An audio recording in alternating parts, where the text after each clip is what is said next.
दोस्तों, इस वर्ष 2023 में 10 नवंबर को धनतेरस है और धनतेरस पर कुछ ना कुछ खरीदने का प्रावधान है, चाहे आप धनिया ही क्यों ना खरीदे। परंतु धनतेरस के दिन जो भी चीज खरीदते हैं उसमें दोस्तों 13 गुना बढ़ोतरी होता है। इसलिए लोग धनतेरस के दिन वाहन खरीदते हैं। बहुत सारे लोग गहने खरीदते हैं, सोना चांदी इत्यादि खरीदते हैं। तो इस वीडियो में मैं आप लोगों को धनतेरस संबंधी संपूर्ण जानकारी बताया हूं। धनतेरस पर सिर्फ आप 2 रुपए की यह एक चीज लेकर आए, घर में चमक जाएंगी, किस्मत धन बरसेगा। जमकर के कहने का मतलब है कि धन की बारिश नहीं होगा। आपके घर में सभी मार्ग से इतना ज्यादा धन आना शुरू हो जाएंगे जिसकी आप कल्पना भी नहीं कर सकते। देखिए, धनतेरस पर भगवान धन्वंतरी की पूजा होती है। धन्वंतरी को आयुर्वेद का जन्मदाता और झांता समझा जाता है। ढंग से देखना, तब आपको समझ में आएंगे। और इस दिन हमें क्या खरीदना चाहिए ये भी मैं आप लोगों को बता रहा हूं।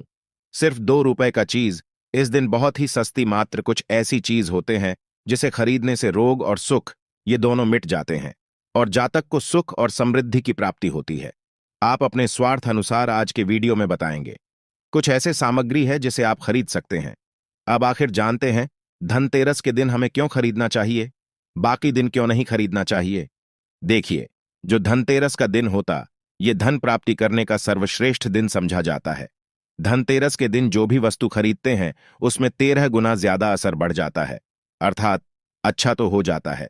मान के चलिए, आपने धनतेरस के दिन जैसे कि कोई वाहन खरीदे तो वो वाहन में इतना ज्यादा असर हो जाता है, 13 गुना ज्यादा असर बढ़ जाते हैं कि उस वाहन की फिर कभी भी उस वाहन से आपको दुर्घटना नहीं होगी, किसी को नुकसान नहीं पहुंचती। कहने का मतलब है कि धनतेरस के दिन जो भी चीजों का खरीदारी करते हैं उसमें शुभ फल हासिल होता है। तो हमें धनतेरस के दिन क्या खरीदना चाहिए? तो आप अपने सामर्थ्य अनुसार धनतेरस के दिन आपके पास जितना पैसा है, आपके पास जो समर्थ है, उनके अनुसार कुछ चीजों को खरीदारी कर सकते हैं, जो कि इस वीडियो में मैं आप लोगों को बताऊंगा। और अगर मेरे वीडियो में बताएंगे 5 में से कोई भी आप एक चीज खरीद लेते हैं, यकीनन मानिए माता लक्ष्मी आपके घर में आ जाएंगी, अभी की जीवन में चली हर तरह की मुसीबत को दूर करेंगी, आपको अर्थात धन संपत्ति प्रदान करेंगी। देखिए, जन एवं जन कल्याण करना आप सभी दर का आप हमारे वीडियो को देख रहे हैं। आप हमारे दर्शक नहीं बल्कि आप हमारे परिवार के हिस्से हैं।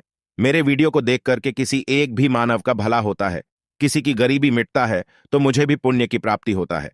इस वीडियो में जानते हैं कि वास्तव में हमें धनतेरस के दिन क्या खरीदारी करना चाहिए। मैं 5 चीज बता रहा हूं।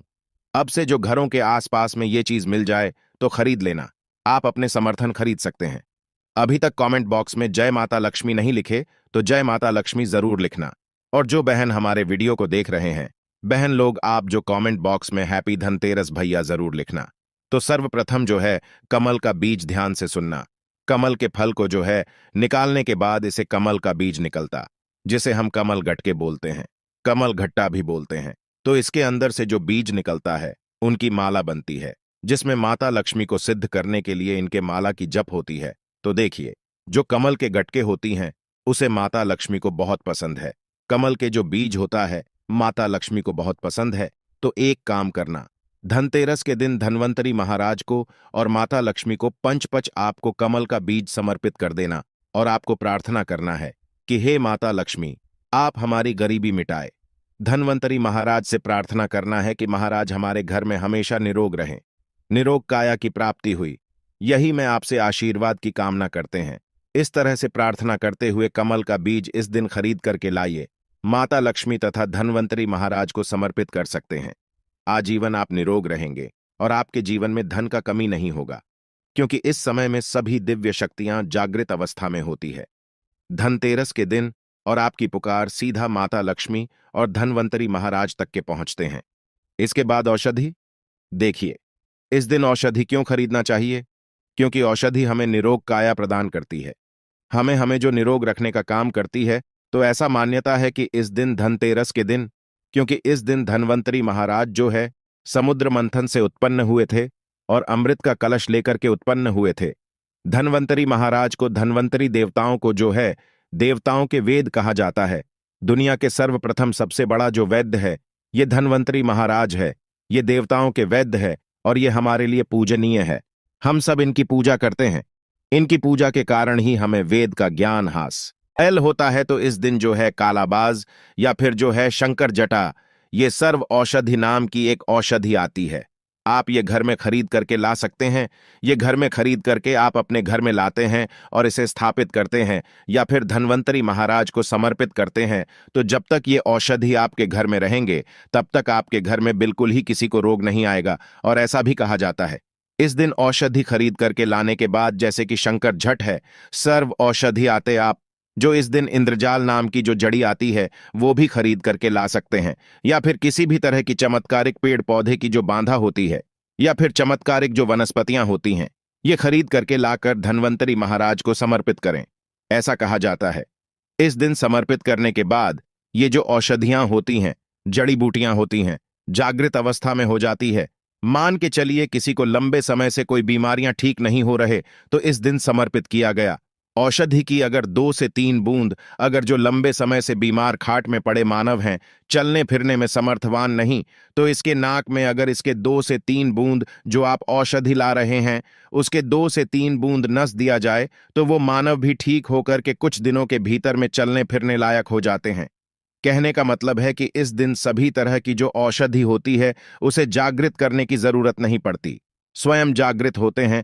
इसलिए इस दिन औषधि ला करके आप जो समर्पित जरूर करें। इसके बाद है गोमती चक्र और कौड़ियां। तो देखिए, जो कौड़ी होते हैं, बचपन में काफी खेले हैं। जो गोमती चक्र होते हैं भगवान विष्णु से उत्पन्न हुआ। एक धार्मिक कथा के अनुसार जो गोमती चक्र है भगवान विष्णु से उत्पन्न हुए, कौड़ी माता लक्ष्मी से उत्पन्न हुए। इसके बारे में एक मैं कथा भी बता दूंगा।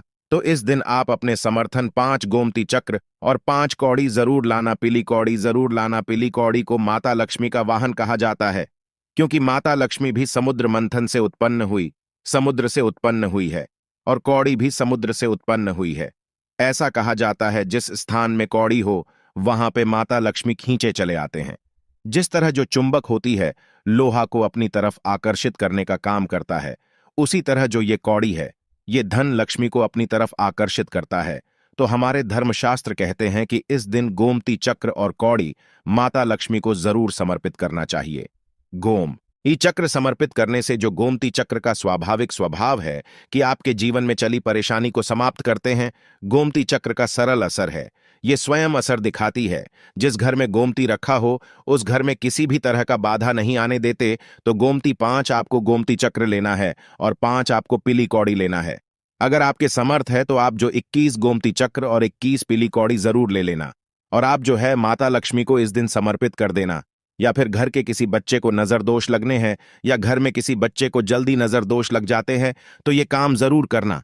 इस दिन गोमती चक्र को लाल कपड़े में बांध करके जो छोटे बच्चे को नजर दोष लग जाते हैं उसे पहना देना, नजर दोष नहीं लगेगा। जिनके घर में लंबे समय से बीमारी है, जो बीमार से छुटकारा पाना चाहती है, खुद आपको कोई रोग हो, आप चाहते हैं कि वो रोग से आपको मुक्ति मिल जाए, या फिर कोई लोग आपके ऊपर में किए कराया कर देते हैं, तो आपको इस दिन 7 गोमती चक्र लेना और शरीर से 7 बार उतारा करके इसे बहते हुए जल में बहा देना है। बहते हुए जल की निर्मल धारा में प्रवाहित कर देना है। बिल्कुल ही जल के धारा के साथ में आपके शरीर में किए गए तंत्र विकार गोमती चक्र खींच लेंगे, बहा देंगे, और आप आजीवन बीमारी से मुक्त रहेंगे। इसके बाद है झाड़ू। इस दिन क्यों खरीदना चाहिए? क्योंकि झाड़ू को माता लक्ष्मी का स्वरूप समझा जाता है। धर्मशास्त्र भी कहते हैं जो झाड़ू है ये लक्ष्मी, जो कचरे हैं राहु हैं, तो जो झाड़ू है हमारे घर से कचरे को बाहर फेंकने का काम करते हैं, अर्थात ये निकालते हैं। झाड़ू से हम कचरे को साफ करते हैं। तो झाड़ू किसे? झाड़ू को लक्ष्मी कहा जाता है। कचरे को राहु, तो झाड़ू रूपी जो लक्ष्मी है, कचरे रूपी राहु को हमारे घर से बाहर फेंकने का काम करते हैं।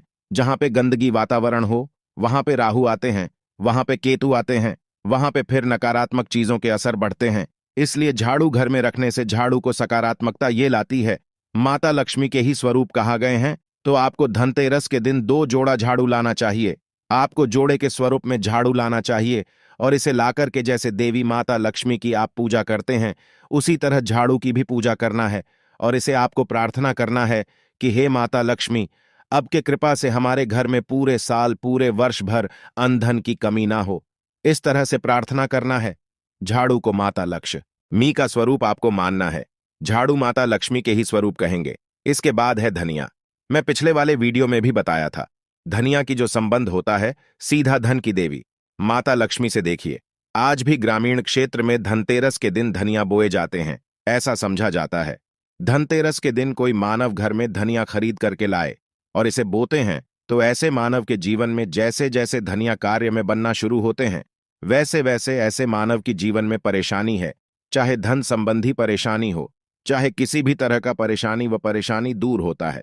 जैसे जैसे धनिया का कार्य बढ़ता है, वैसे वैसे मानव की अध्यात्म उन्नति होता है। तो कैसा करना होता है? तो आपको मार्केट एक मुट्ठी धनिया खरीद करके लाना है।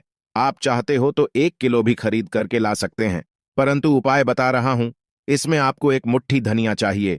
एक मुट्ठी धनिया को लाल कलर के वस्त्र में आपको डाल देना है और इसे माता लक्ष्मी के श्री चरणों में समर्पित कर देना है। आपको प्रार्थना करने की, माता इस धनिया से हमारा दुर्भाग्य दूर हो। इस तरह से प्रार्थना करते हुए कुछ धनिया आपको अपने घर के मसाले में डाल देना है, पीस करके, और कुछ धनिया को आपको जो है जमीन में धो देना है। जैसे जैसे धनिया उगना शुरू होंगे, वैसे वैसे प्रगति होना शुरू हो जाते हैं। फिर ये लगाए हुए धनिया को, जो कच्चे धनिया होता है, आपको इसे आप जो सब्जी के रूप में आप इसका उपाय कर सकते हैं। आप इसे खाना चटनी में भी बना करके आप इसे खा सकते हैं। जैसे जैसे आप इसे खाना शुरू करेंगे, जैसे जैसे आपके जीवन में अध्यात्म उन्नति होना शुरू हो जाते हैं। देखिए, हम 5 उपाय बताएं, सबसे सरल उपाय बताए हैं। जिस उपाय से आपका भला होगा, आपका कल्याण होगा, तो आप अपने अनुसार 5 में से कोई भी एक वस्तु अपने घर में जरूर खरीद करके लाइए। आपके अध्यात्म होगा। यह वीडियो कैसा लगा, हमें कमेंट सेक्शन में जरूर बताना, और माता लक्ष्मी की कसम है, अगर अभी तक वीडियो को लाइक नहीं किया तो वीडियो को लाइक कर चैनल को सब्सक्राइब जरूर करना। कमेंट बॉक्स में जय माता लक्ष्मी जरूर लिखना। हमें भी हर समय हमें भी उल्लास होता है। आप सभी दर्शकों इस तरह अच्छी अच्छी जानकारी बताते हैं, तो हमें भी पुण्य की प्राप्ति हो। और इस वीडियो को अपने तक सीमित मत रखना। आप जो इस वीडियो को, जैसे आप सभी को भी जानकारी हासिल हो सकता है, आप इस वीडियो को आगे शेयर करें तो उन्हें भी ये जानकारी हासिल होगा। आप जो किसी को वीडियो आगे शेयर करेंगे तो जानकारी किसी की जिंदगी को बर्बाद होने से बचा सकता है, किसी के लिए अमृत जैसा हो सकता है। तो जनहित एवं जन कल्याण के लिए वीडियो को आगे जरूर शेयर करिएगा। आज की जानकारी को मैं समाप्त करता हूं। दर्शकों, वीडियो देखने के लिए धन्यवाद। नमस्कार। जय श्री राम, जय महालक्ष्मी।